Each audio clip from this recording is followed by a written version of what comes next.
kainit ba? Kung walay practice sa sayaw sa patfit pero naon tapos balay nagpatungod sa electric fan do natulog. Nilog yan na niya.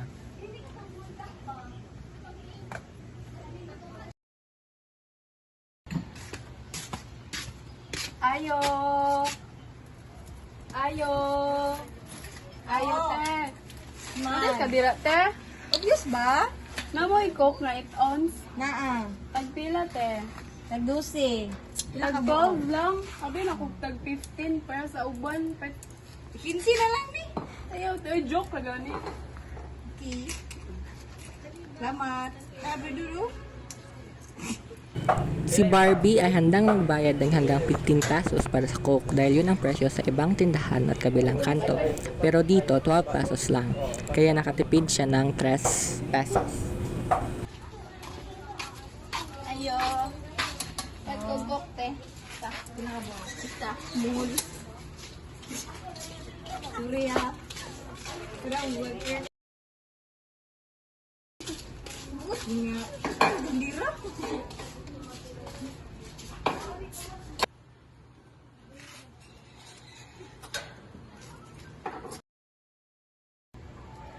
Di pa lagi kaet.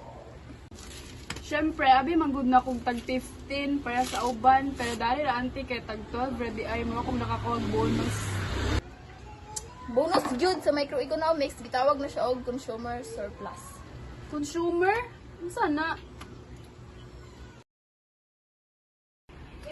Anak mo na ako.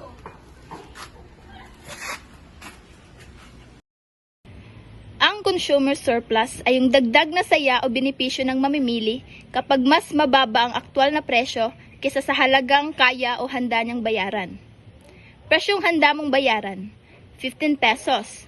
Yung aktwal na presyo is 12 pesos lang. Ang consumer surplus is 3 pesos. Ang pasabot ana, bisag dusi mong gibayaran, ang halaga sa imong kalipay is 15. Mao na siya ang consumer surplus. Busa di ay sulit kay siya, tapos buglo pagid kay siya.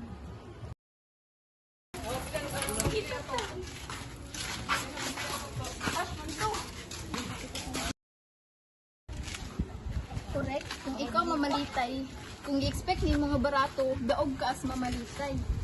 Busa di ay pag may promo o discount, mura kung dubli akong kalipay, consumer surplus, kaya pa na. Sakto ka best. Kay kung imong gi-expect nga presyo is barato, daog ka as mamalitay.